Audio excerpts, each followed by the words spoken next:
मधुबन के बाबा, मधुबन के बाबा मुरली वाले, आपका क्या कहना, आपका क्या कहना। ओम शांति। आज 9 नवंबर 2023 के साकार मधुर महावाक्य हैं।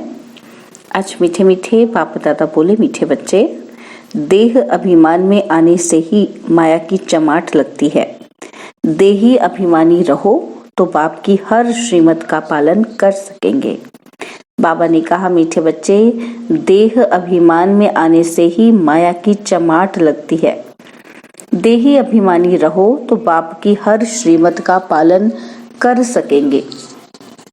बाबा ने आज प्रश्न पूछा कि बाप के पास 2 प्रकार के पुरुषार्थी बच्चे हैं, वह कौन से? और उत्तर में बाबा समझाते कि एक बच्चे हैं जो बाप से वर्षा लेने का पूरा पूरा पुरुषार्थ करते हैं, हर कदम पर बाप की राय लेते हैं, और दूसरे फिर ऐसे भी बच्चे हैं जो बाप को फारकती देने का पुरुषार्थ करते हैं। कोई हैं जो दुख से छूटने के लिए बाप को बहुत बहुत याद करते हैं, और कोई फिर दुख में फंसना चाहते हैं। यह भी वंडर है ना। मुरली का गीत है, महफिल में जल उठी क्षमा परवाने के लिए। ओम शांति। बच्चों ने गीत तो बहुत बार सुना है, नए बच्चे फिर नए सिरे सुनते होंगे। जबकि बाप आते हैं तो आकर अपना परिचय देते हैं। बच्चों को परिचय मिला हुआ है, जानते हैं अभी हम बेहद के माता पिता की संतान बन, जरूर सृष्टि का रचयिता माता पिता होगा। परंतु माया ने मनुष्यों की बुद्धि बिल्कुल डेड कर दी है। इतनी साधारण बात बुद्धि में नहीं बैठती। कहते तो सभी हैं कि हमको भगवान ने पैदा किया है, तो जरूर माता पिता होंगे। भक्ति मार्ग में याद भी करते हैं। हर धर्म वाले गॉड फादर को जरूर याद करते हैं। भक्त खुद तो भगवान हो नहीं सकते। भक्त भगवान की बंदगी करते हैं। गॉड फादर तो जरूर सबका एक ही होगा, अर्थात सभी आत्माओं का फादर एक है। सभी जिस्मों का फादर एक हो नहीं सकता। वह तो अनेक फादर हैं। वह जिस्मानी फादर होते हुए भी हे ईश्वर कहकर याद करते हैं। बाप बैठ समझाते हैं, मनुष्य बेसमझ है जो बाप का परिचय ही भूल जाते हैं। तुम जानते हो, स्वर्ग का रचयिता जरूर एक ही बाप है। अभी कलयुग है, जरूर कलयुग का विनाश होगा। प्राय लोप अक्षर तो हर बात में आता है। बच्चे जानते हैं सतयुग अभी प्राय लोप है। अच्छा, फिर प्रश्न उठता है कि सतयुग में उन्हों को ये पता होगा कि ये सतयुग प्राय लोप हो जाएगा, फिर त्रेता होगा? नहीं, वहां तो इस नॉलेज की दरकार ही नहीं। यह बातें किसी की भी बुद्धि में नहीं है। सृष्टि का चक्र कैसे फिरता है, हमारा पारलौकिक बाप कौन है, यह तुम बच्चे ही जानते हो। मनुष्य गाते हैं कि तुम माता पिता हम बालक तेरे, परंतु जानते नहीं। तो कहना भी है, ना कहने के बराबर हो जाता है। बाप को भूल गए हैं, इसलिए ऑर्फन बन पड़े हैं। बाप हर बात समझाते हैं, श्रीमत पर कदम कदम चलो, नहीं तो कोई समय माया बड़ा धोखा देगी। माया है ही धोखेबाज। माया से लिबरेट करना ये बाप का ही काम है। रावण तो है ही दुख देने वाला, बाप है सुख देने वाला। मनुष्य इन बातों को समझ नहीं सकते। वह तो समझते हैं कि दुख सुख भगवान ही देते हैं। बाप समझाते हैं कि मनुष्य दुखी बनने के लिए शादियों में कितना खर्चा करते हैं। जो पवित्र पौधे हैं उनको अपवित्र बनाने का पुरुषार्थ किया जाता है। यह भी तुम समझ सकते हो, दुनिया नहीं समझती। यह विषय सागर में डूबने के लिए कितनी सेरेमनी करते हैं। उनको ये पता ही नहीं है कि सतयुग में ये विष होता ही नहीं। वह है ही क्षीर सागर, इसको विषय सागर कहा जाता है। वह है संपूर्ण निर्विकारी दुनिया। फल त्रेता में 2 कला कम हो जाती हैं तो भी उनको निर्विकारी दुनिया कहा जाता है। वहां विकार हो नहीं सकते, क्योंकि रावण का राज्य द्वापर से ही शुरू होता है।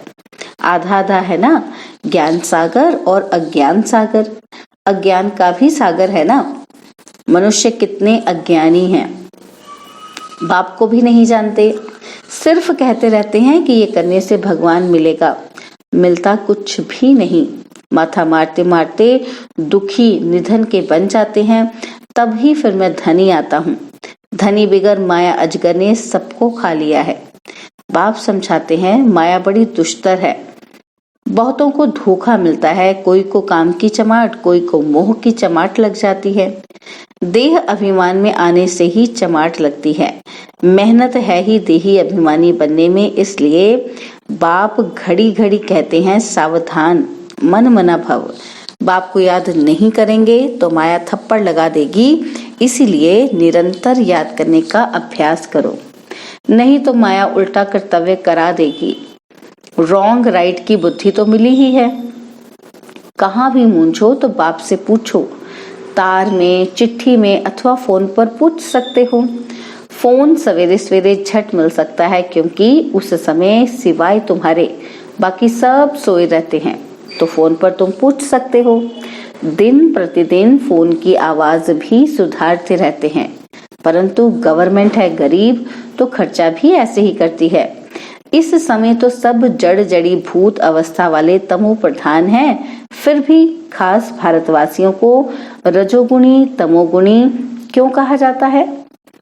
क्योंकि यही सबसे ज्यादा सतो प्रधान थे, और दूसरे धर्म वालों ने ना तो इतना सुख देखा है और ना ही दुख देखना है।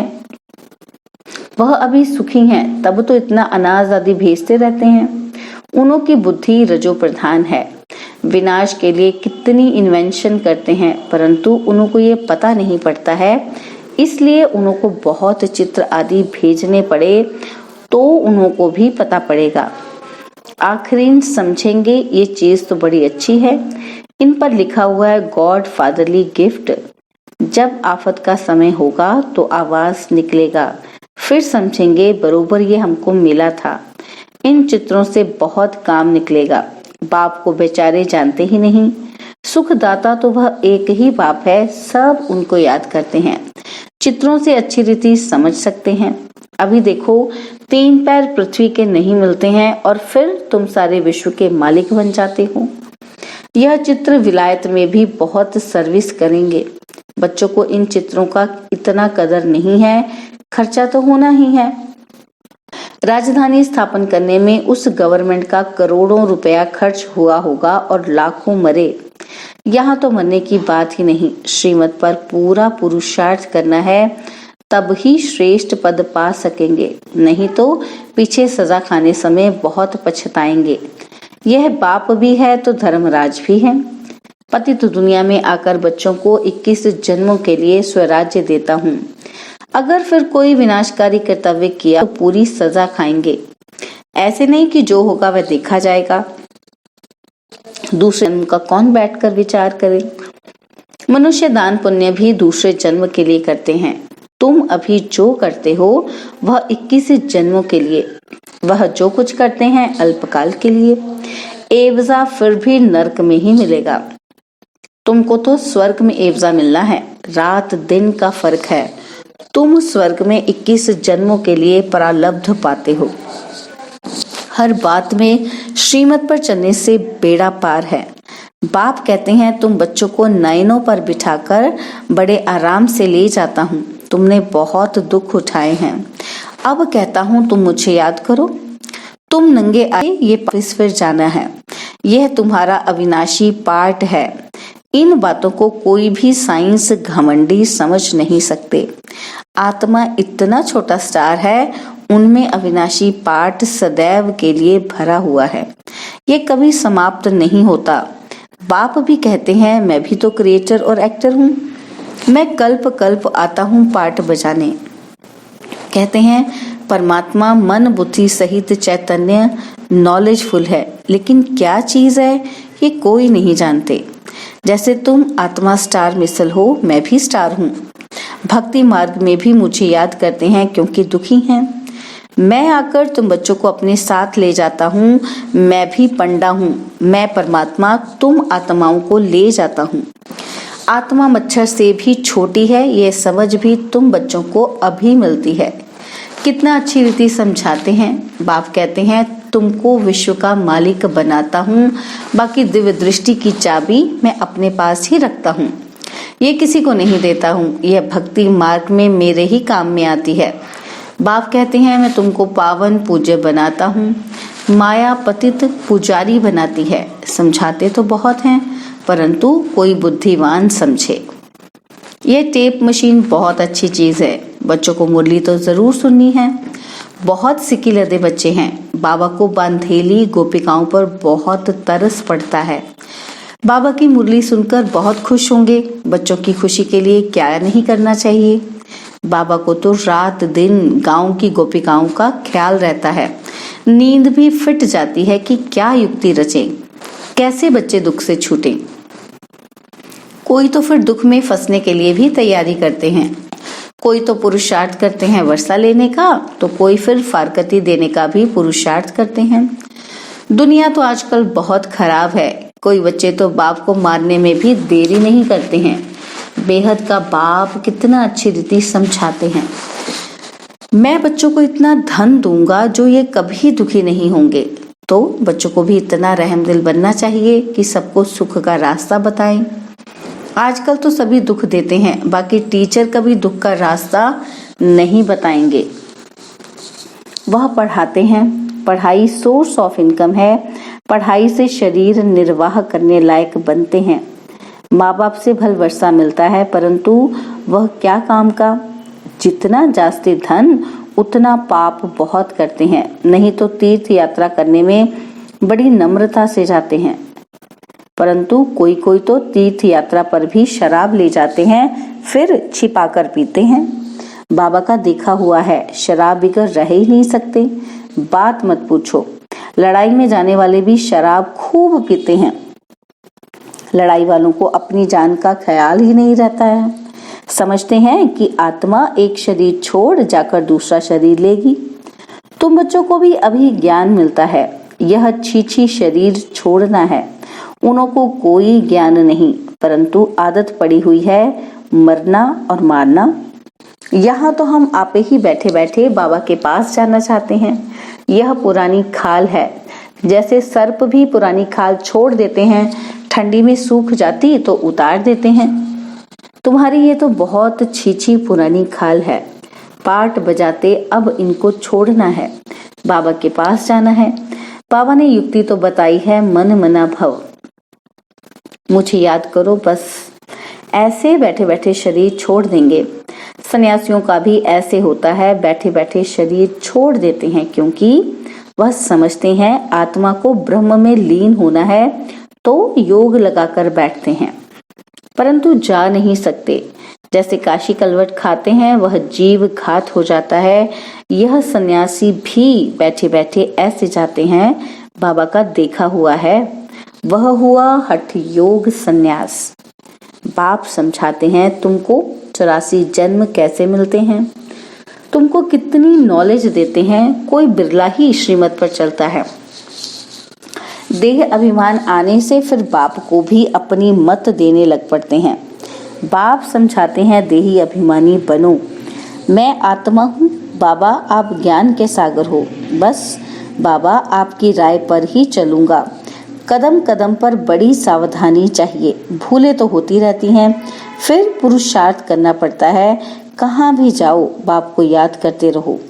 विकर्मों का बोझ सिर पर बहुत है, कर्म भोग भी तो चुकतू करना होता है ना। पिछाड़ी तक ये कर्म भोग छोड़ेगा नहीं। श्रीमत पर चलने से ही पारस बुद्धि बनना है, साथ में धर्मराज भी है, तो रिस्पॉन्सिबल वह हो गया। बाप बैठा है, तुम क्यों अपने पर बोझा रखते हो। पतित पावन बाप को पतितों की महफिल में आना ही है।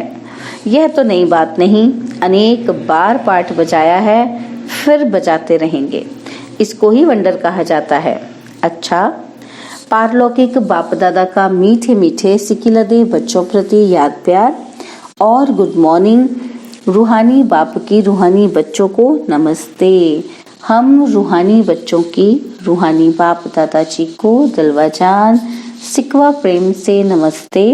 ओम शांति। प्यारे बाबा, मीठे बाबा, मेरे बाबा, शुक्रिया बाबा, शुक्रिया बाबा, शुक्रिया।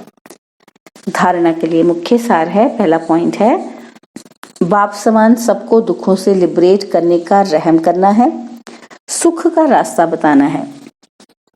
और सेकंड पॉइंट, कोई भी विनाशकारी कर्तव्य नहीं करना है, श्रीमत पर 21 जन्मों के लिए अपनी प्रारब्ध बनानी है, कदम कदम पर सावधानी से चलना है।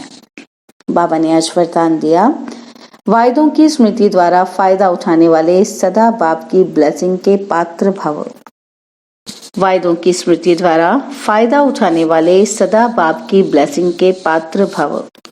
जो भी वायदे मन से, बोल से अथवा लिखकर करते हो, उन्हें स्मृति में रखो तो वायदे का पूरा फायदा उठा सकते हो। चेक करो कि कितने बार वायदा किया है और कितना निभाया है। वायदा और फायदा इन दोनों का बैलेंस रहे तो वरदाता बाप द्वारा ब्लेसिंग मिलती रहेगी। जैसे संकल्प श्रेष्ठ करते हो तो ऐसे कर्म भी श्रेष्ठ हों तो सफलता मूर्त बन जाएंगे। स्लोगन है, स्वयं को ऐसा दिव्य आईना बनाओ जिसमें बाप ही दिखाई दे, तब कहेंगे सच्ची सेवा। स्वयं को ऐसा दिव्य आईना बनाओ जिसमें बाप ही दिखाई दे, तब कहेंगे सच्ची सेवा। ओम शांति। और अब यह एक बहुत अच्छी वीडियो भी जरूर देखें।